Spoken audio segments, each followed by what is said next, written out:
Welcome to the Goodish Girls, guys. We have Alissa here. My name is Dallas, and we have a very, very special guest. We have Miss Stella Bloom with us, the voice of Saeris Fane. Hello. Welcome to our show. Thank you so much. I'm glad to be here. Oh my gosh, I'm so excited. I cannot. This is not real. This is wild. Yay. Okay. So you are the voice of Saeris Fane, one of the most popular books out right now. My favorite book, the book I think about 24/7. Oh my gosh. Wild. Thank you for being here. So I kind of want to jump on into it. We did, as our listeners know, we did interview Anthony Palmini a little bit ago. So some of the questions will be somewhat similar, but I did want it to be questions that were kind of like narrated just for you. So it'll be a little bit similar, but hopefully some very unique ones for you as well. Awesome. So I do want to jump into it. You have been doing narration books and audiobooks for a very long time, from what I can tell, with like all of the stuff on Audible that you have, a lot of years. How did you get into this? Did it find you? Did you find it? How did that work? I would say that I found it, and I found it at a lucky time. I've been doing it since 2013, and I went to drama school. I am also an actor, and I always really loved like voice and speech classes and expressing myself through my voice. I feel like there are people who are like really physical, or people who are really vocal, or might express themselves as actors in different ways. With different strengths, and I just always really liked voice. So I kind of had it on my radar as like a dream job to be an audiobook narrator. And I happened to look up auditions just randomly on Google, which like almost never happens. You just like Google something and happen to Yeah. Audible looking for narrators, but that's what happened for me. So it was kind of kismet. So I just reached out to this casting call, and they were still casting people, and I got my first book like a couple months later, and kind of just went from there. Oh my gosh, That's like amazing. fate. Yeah, geez. like how often do you look up like this is my dream job, and I it's just like, know. and here it is. It was Yeah, meant to be. it felt. Everything aligned in the universe that day. Yeah, it was. That's incredible. Thanks. And you've been doing that ever since. And then here you are being one of the best FMCs around. Oh my gosh, thank you so much. I'm not even joking. I was talking to my husband the other day about it, and I was like, hey, she's going to be on our show. And he's like, you need to let her know that Kingfisher does not do all the things that he does without Saeris Fane. And I was like, you got it. Note is being forwarded. And he's not wrong. He's not wrong. That's so My sweet. favorite FMC for sure. Oh my So God. then that brings me to my next question of how did Quicksilver find you? Because I noticed also in your past books that you've done, it's been a lot of contemporary romance. There is quite a bit, like a little bit of fantasy in there. But how did you find this book specifically?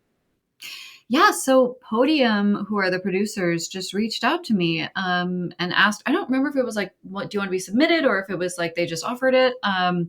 But yeah, it was like they just reached out, and I was lucky enough that they did that. Oh my gosh. It was, again, meant to be. That's amazing. Exactly. Thank you, Podium. We appreciate you. whatever person at Podium was like, hey, let's contact Stella. They give them a raise. That's my request. Somebody, whoever the big boss is over there. Looking out for us. No, I love it. I love it. That is amazing. And then when you were doing this, like when you accepted this role, essentially, did you think that it was going to be as big of a hit as it truly is? Because it's massive and it's still blowing up. Yeah, I'm so excited that this book is as popular as it is. And I had no idea that it was going to be this popular. I mean, in reading it, I thought it was really good. But it's kind of like impossible to know what's going to really reach people and what might not. I mean, I've definitely recorded books where I'm like, gosh, this is great, and I hope that people like it. And it hasn't been anywhere near as popular as Quicksilver has. So I do remember that we got an email like before it came out where someone was like, this is a pretty big deal. So people know it's going to be pretty popular, because I think the book itself before the audio came out was already a huge hit. But we recorded it as it was becoming a big hit, I think. So when we first were working on it, that wasn't quite apparent. Yeah. Kelly posted, I think today, that they had sold over 1 million copies. Oh my God. Isn't that awesome? I saw that. That's amazing. when Brimstone comes out, I think it's going to exceed that. Oh, wow. People are very excited. It's an incredible book. It's an incredible series. Yeah. I mean, I feel like even when we started covering the book in the podcast, which was like February, Mm-hmm. we were talking about it to people that we knew, and people were like, "Oh, I've kind of heard of it, or maybe like I heard it mentioned here." But now I feel like as we're like wrapping up this and our podcast, everyone's like, "Oh, it's on my to be read list," or "I've already read it." Mm-hmm. I feel like it's more well known even within the past 6 months, Oh, especially the definitely. audiobook. 100%. People that are like close to you and I, Alyssa, they know now when they look at me, we make eye contact. They say, "Okay, I'm starting it on this date. I'm about to start it," because That's true. it's always every time. Well, have you read Quicksilver? Well, it's on my TBR. Well, it should be front and center. Pause Oh, whatever it is that you're reading. oh, Oh man. I love So that. there are a couple more books planned, right? So as Callie Mhm. Hart has said, so we have Brimstone coming up. The bonus chapters on Audible were just released, and they are beautiful in every way, shape, or form. I am obsessed with them. I've already listened probably too many times. I'm not going to tell you guys how many times, but they are wonderful. Are you planning to stick with the whole Fae and Alchemy series as it's going along? Yeah, I mean, I'll stick with it as long as they'll have me. Amazing. Mm-hmm. Podium, I want you to hear that. Okay. You have to keep her. Fingers crossed. And then I think Callie had mentioned that maybe possibly some future novellas as well. Do you think that that would be something that you would be interested in, even if it was like it would be like a spin-off for Laura or a spin-off for Carrion or something like that? So like if Saeris wasn't in it, would that be something that you would be interested in doing, is like other female characters in those lines? I'm speaking Sure. all hypothetically here, just like if she happened to do that. In a hypothetical world, that would be delightful. I think that'd be fun.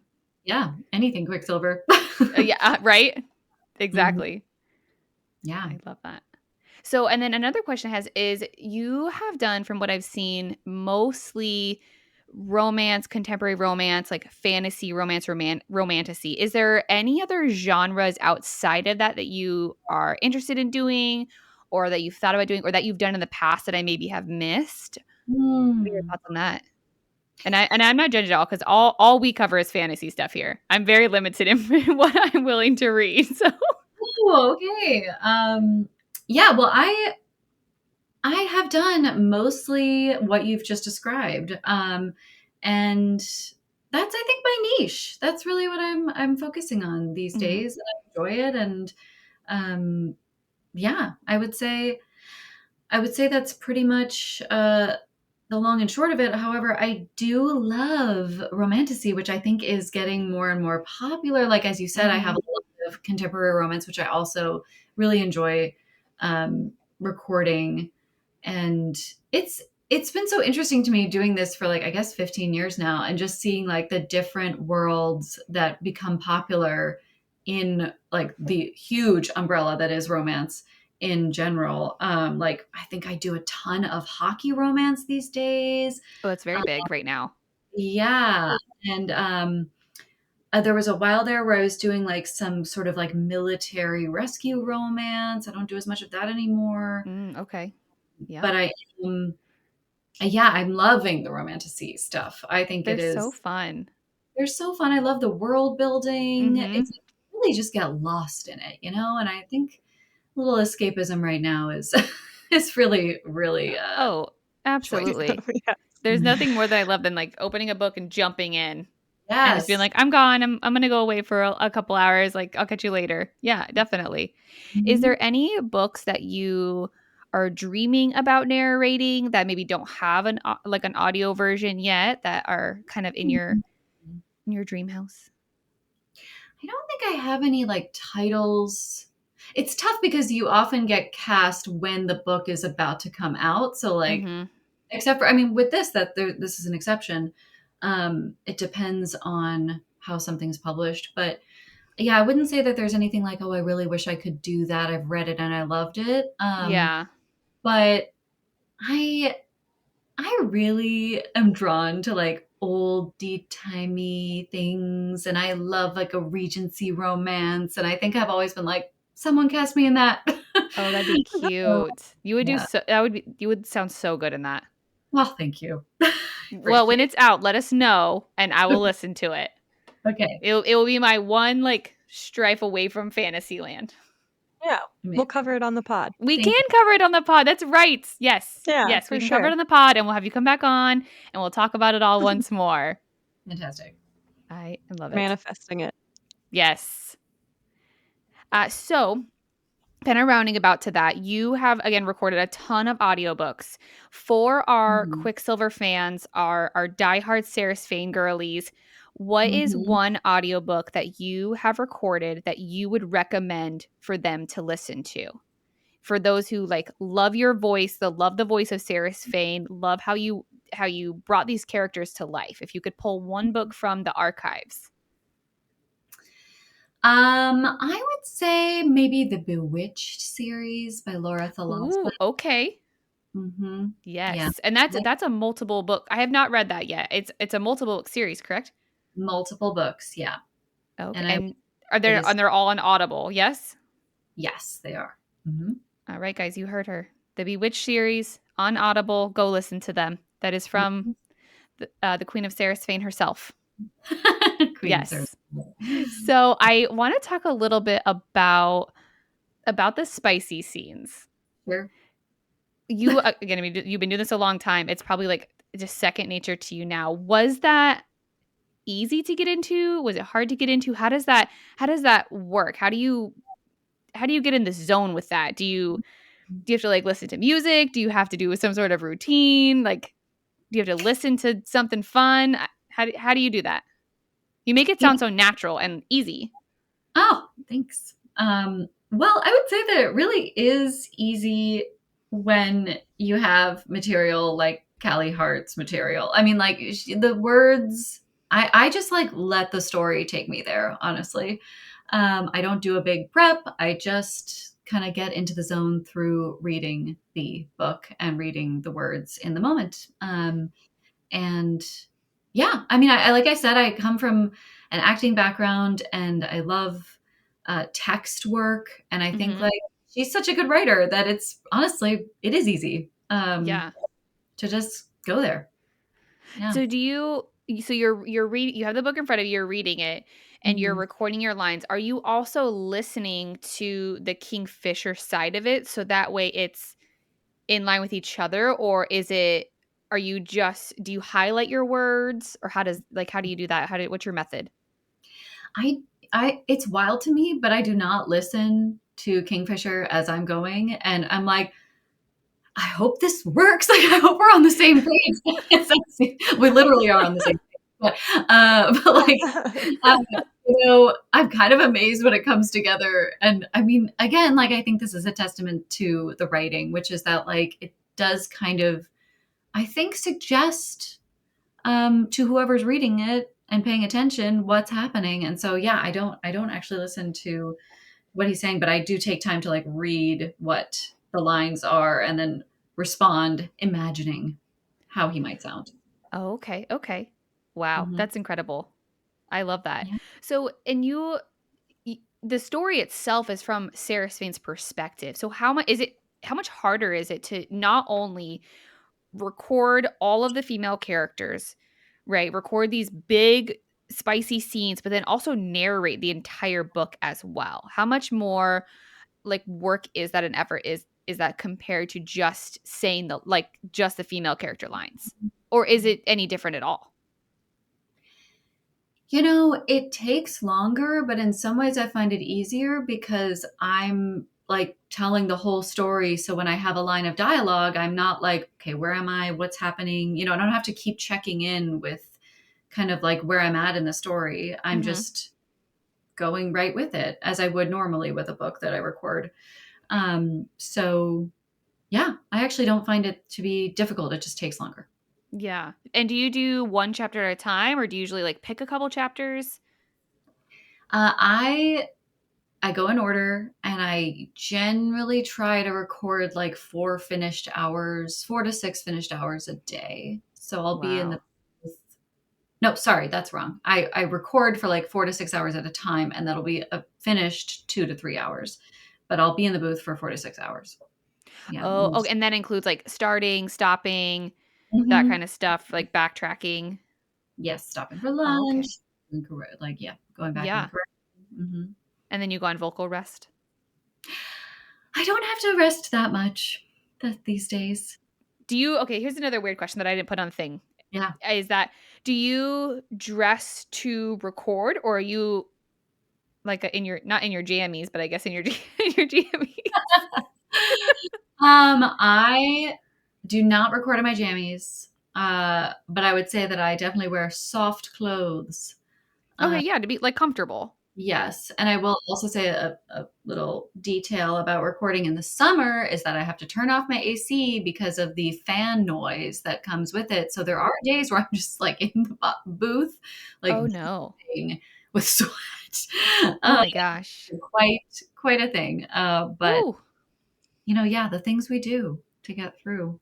Yeah, to make incredible art.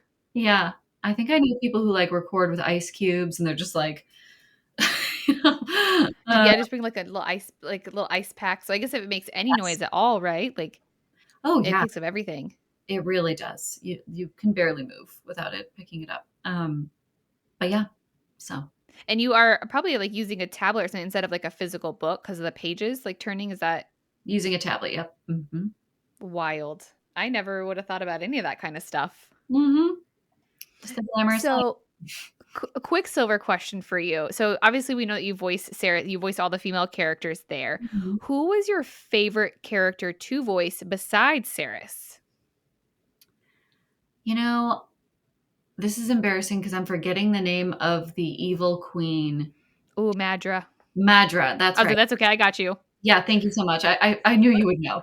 Um, and I think I love an evil character, so I really enjoyed voicing Madra. And I I thought you did a great job voicing her.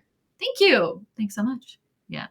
It was great. In some of our earlier episodes, I kind of relate to her a little bit.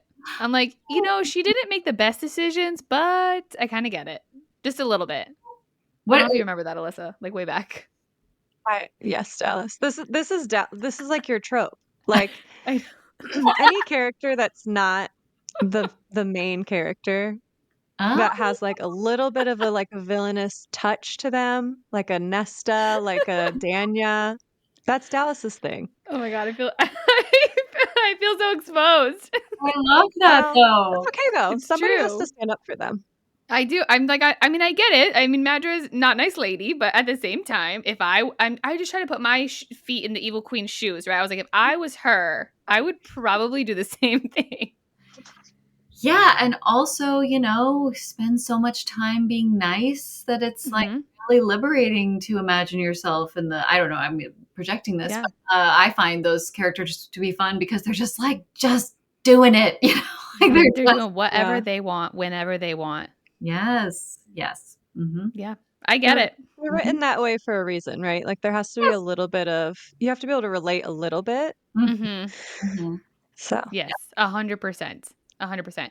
Yeah. My favorite character that you did besides Saeris was actually Belle and Mythid, the Oh. little goddesses. I'm obsessed with them. Obsessed. Really fun too. And they And show then when because they're in the bonus chapters too, right? So like when that came out, it was one of my favorite parts. I'm so glad to hear that. Yeah, they are fun. They're like, who was I thinking of when I was recording them? I feel like I'm not even sure if I was aware of whatever it was I was drawing on when I was recording them, but I definitely know somewhere in the recesses of my mind, I'm like, this is there's like somebody there. Um, oh, kind of Shirley Henderson, who played Moaning Myrtle in the Harry Potter. oh yeah. Yes. Not quite as sad, like, but she does. Yeah. I think she can play sort of sad characters, but also really cheerful and kind of mischievous characters as well. So it's kind of who I was thinking of. I can 100% see that. Yeah, like that teenage kind of nasally Mm-hmm. drawn out voice. Mm-hmm. It's Like a lot almost of like Moaning sarcasm. Myrtle and like Luna Lovegood combined. Yes. Okay, yes. Like it has like that floating Luna Lovegood quality to it. You're right. You're right. Yes. So, and that's what I was going to ask. Did you get any directive on how to voice them, or did you decide that portion like on your own? Where they like make them younger? Well, I mean, they are. I guess they're portrayed as pretty. They're young but super old in the book. Right. Is that what something that they wanted? Like young but eternal. Mm-hmm. We were not really given vocal notes so much as like character notes or descriptions. Mm-hmm. So I think Okay. whatever vocal choices I made were just based in like descriptions of who people were, or as I was going through the book, kind of making interpretations based on how they were described. Yeah. Mm-hmm. Yeah.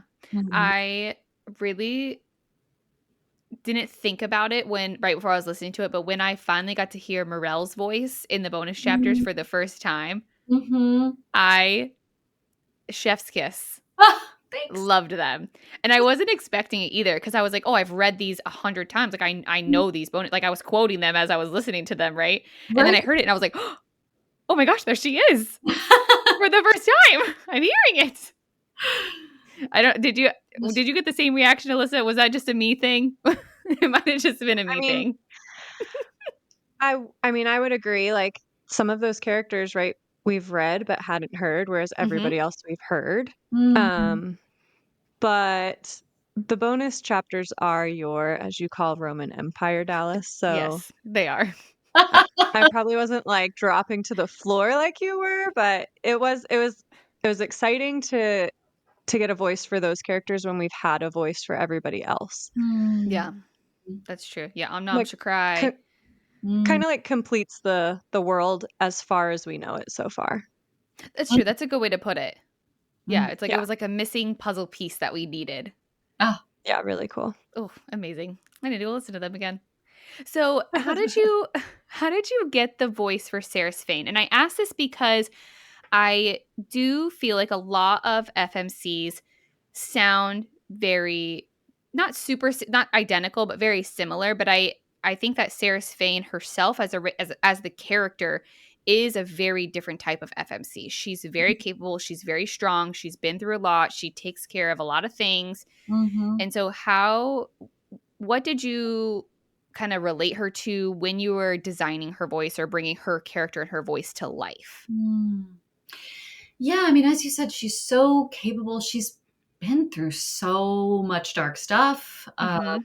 Like, obviously, where she's from is a really traumatizing place, but she's like, she doesn't need help. I mean, we all need help, but she does so much by herself. And I think that in thinking about how to voice her, I just really wanted her to come across as somebody who like not who's not just strong, but also like laughs at things. Like I think that she Mhm. gets through it by like she and Carrion. I love Carrion. Like they're both just like so jaded, but in a like I think they're both still hopeful. Kind of like there's a hope. Yeah. There's a sort of a like hopeless, hopeful thing about both of them, but like or about everyone from their world. And yeah, I guess that's what I was thinking of. Like, she's not wide eyed. She's not somebody who is totally innocent or like naive Mhm. to the world by any means, but also not somebody who has given up. And so I guess I'm thinking about all those things as I voice her. So yeah, not like I guess that's probably where I would stop with Yeah. describing that. Did But you yeah. have to go through a couple different voices to perfect it, or did you kind of lean into one and it just took off? I'd say I leaned into one, and I feel like I want to go even harder in that direction Mhm. as the series progresses. Yeah, I mean now she's going to come out on the other side as a totally different person, really. Yeah, Not really person, not really human at all anymore. right. So yeah, I it would be interesting to see how her voice grows with her changes and things that are now happening in her life. Mm-hmm. Mm-hmm. That's going to be exciting. I can't wait. Yeah. That's going to be amazing. So then it brings me to another voice that I also want to talk about, and that is the voice of the Quicksilver itself. Oh, Did you get any direction on that, or how did you? Because it's very whispery, like Yeah. we're here, like very lighthearted. Yeah. So how did you come apart that voice as well? Did you get notes for that? Did you kind of decide that on your own as well? I also decided that on my own. Um, and I guess I see them as like, or see the Quicksilver as just like aching to be heard, but also like Mm-hmm. not totally of this world, right? But like, I almost, I mean, I haven't articulated this to myself until we're talking about it right now, but basically just like, I don't know. It almost feels it has like a sort of squeezed through reality kind of feel to me. Okay, yeah, like trying to break out of something, like break free Right. in a way. Okay. Yeah. Right. And we've talked about this, the Quicksilver, a lot in our podcast episodes, where it's Mm, very selfish, it's very lonely, mm. and it's like wanting to get attention, Yeah. Yes. right? So it's Right. like, hello, hello, I'm here. Yeah. Talk to me. I'm right here. Right. So Right. Like, and Kingfisher is so mad at. I mean, that there's such a like. It's bad. It's inside. Like, there's this animosity towards it, but I think that it also like demands to be heard. Yeah. it does. It does demand to be heard, and it makes decisions all the time, and it knows everything that's happening all the time. So Mhm. then I would like to ask you a theoretical question. Okay. If the Quicksilver had its own point of view chapter or POV, Mm. what do you think that they would say? It can be any of the Quicksilver. It can be the kind that's in Kingfisher's eye. It can be the one it was in the sword. It can be one that's in the ring or the relic, and anything that you like. Is there something that you think it would want to talk about? Oh my gosh. I'm like actually more curious to know what you think you would want to talk about. It sounds like you've really like theorized on the Oh, Quicksilver. I'm sure I've got whole chapters I could write. Oh my gosh. Yeah, I don't know. I don't know. In some ways I do feel this kind of like almost like Saris's view of the Quicksilver, which is like you're so mischievous. Like I guess I haven't thought much about the Quicksilver's perspective in a way. And what it would want. I think it would talk to it like itself. Hmm. Right. So like if you when you listen to it, you hear your voice as the Quicksilver. You also hear Anthony's voice as the Quicksilver. So there's multiple voices, almost like that hive mind kind of vibe, right? Yeah. So I think it would, if someone walked by, it would be like, oh my gosh, why did they look at me? I'm right here. And it walk by, hello, I'm literally right here. I love You could talk to me, right? Or if Sarah's trying to talk to it and it stops talking to her, I just, part of me feels like it would be like, I think I want to joke, but I'm not going to tell her yet. yeah. I actually think a favor would be nice, but I think I'm going to make her wait it out. So I think it would be very, very mischievous. It's certainly mischievous. Yes. It would draw things out for sure. Yes. Oh, definitely. Hmm. It would be like, well, I don't know. Maybe. What will you give me for it? Yeah. Yeah, exactly. Mhm. I really wanted to ask you that one because I should have asked that one to Anthony too, and I did not. So within the book, we have Saeris and Onyx. What were your initial thoughts when you were reading that? What are your thoughts on their relationship, or just those two characters in general? I love Onyx so much. I really love their relationship. He reminds me of my dog a little bit. I love like the visual of him sort of like poking his nose out of the bag when they're going through the Hmm. forest, and like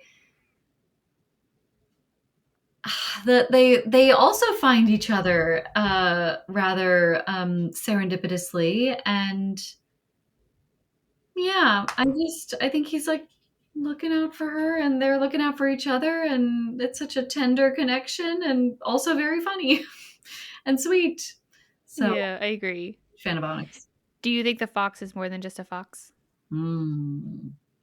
When is a fox only a fox, you know? Uh,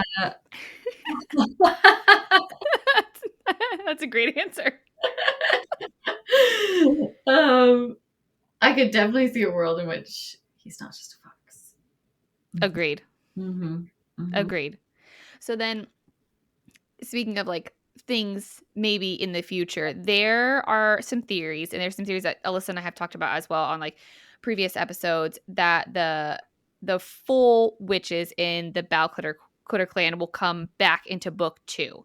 Mm. If that is true, do you have a voice in mind for what a true witch would sound like, right? Because in the book right now they have like the half witches, but the Balclitter clan went away a long time ago, so we didn't really hear any of those actual full witches in the original book.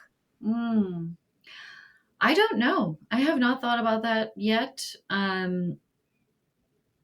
I wonder, what do you think, that they would not sound like regular humans? I What do don't you think know. is different? I don't know if it'd be like the stereotypical like high pitched like whiny-ish Mm, voice of a witch. I'm mhm. not sure. Or would they sound more like, would it be like deeper and more wise? I had to, yeah, I think I would say the second. I think that anything that old, like an ancient sort of in what's the word I'm looking for? Origin, would be like very grounded, Mm-hmm. and kind of profound sounding. Like, and there's so many characters in this series that are immortal or very, very Mm-hmm. so obviously making the choice of like kind of a serious sounding person is not something you'd want to do for everybody. And obviously somebody who's eternal could be more like, the goddesses are quite, they're up here. Mm-hmm. Yeah, I think there's something like very serious about the witches that I would want to explore. Now she's gonna be thinking about it. Yeah, you got me thinking about it. Now when Brimstone comes out, she's gonna be ready. Yeah. Or unless I go in a completely different direction, I'm like, oh no, I gotta go back on the podcast and be like, Gotta okay. go back. Yes, you're always welcome back on the pod any day. We You need to tell me. brainstorm more. Yes, I can help you. You just send me an email. We'll Okay. be there. Thoughts. Yeah. What do you think? So, what are your theories on the direction that Saeris is going to go in Brimstone? Or do you have any like thoughts or hopes for Saeris in the second book upcoming of like where she goes in this new transformation that she has been through? Mm.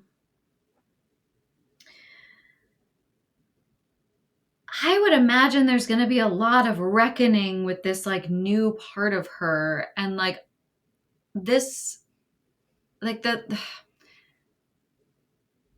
it's a very complicated transformation that she's going through, right? Like it's Mm-hmm. not sort of wholly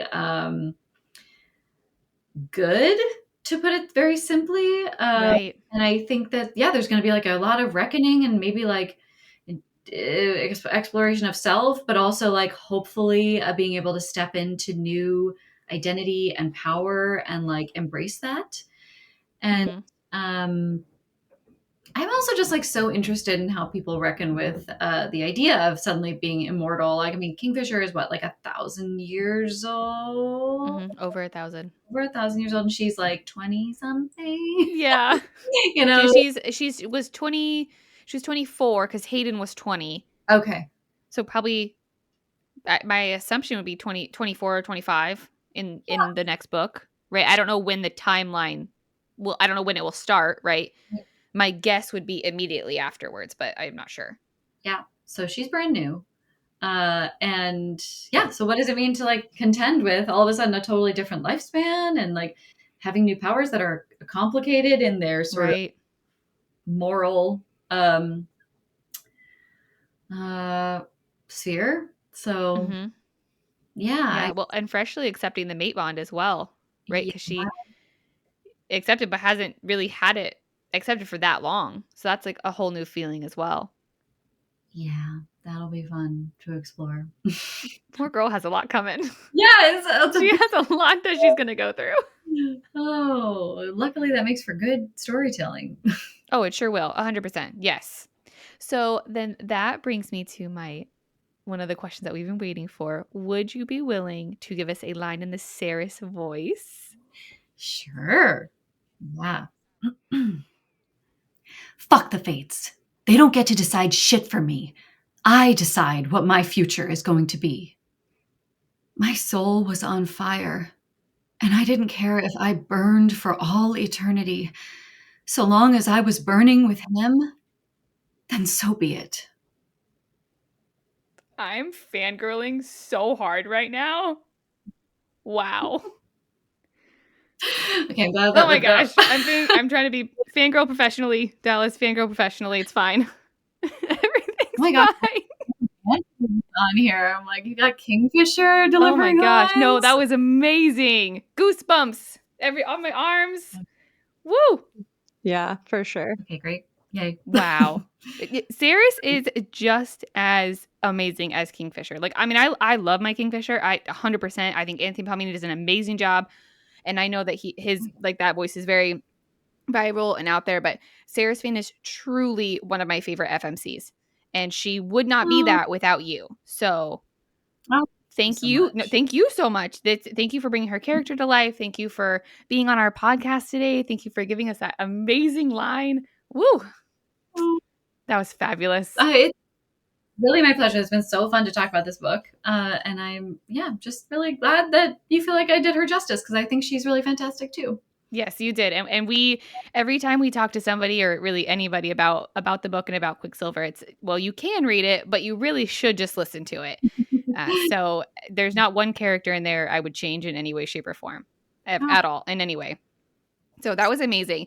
So for our listeners, the Kingfisher point of view bonus chapters are officially out there on Audible. I think they're still less than $2, so go grab them so you can listen to them, so you can finally hear what Morel sounds like. Some Val and Mythen are in there.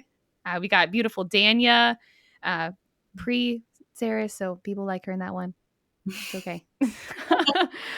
Brimstone comes out November 18th. So look forward to that as well.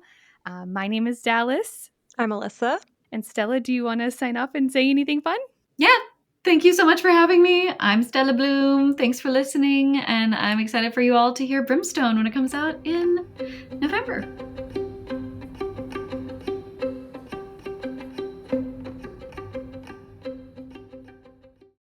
Can't get enough of the Goodish Girls? Follow us on social media for sneak peeks at our upcoming episodes and bonus content.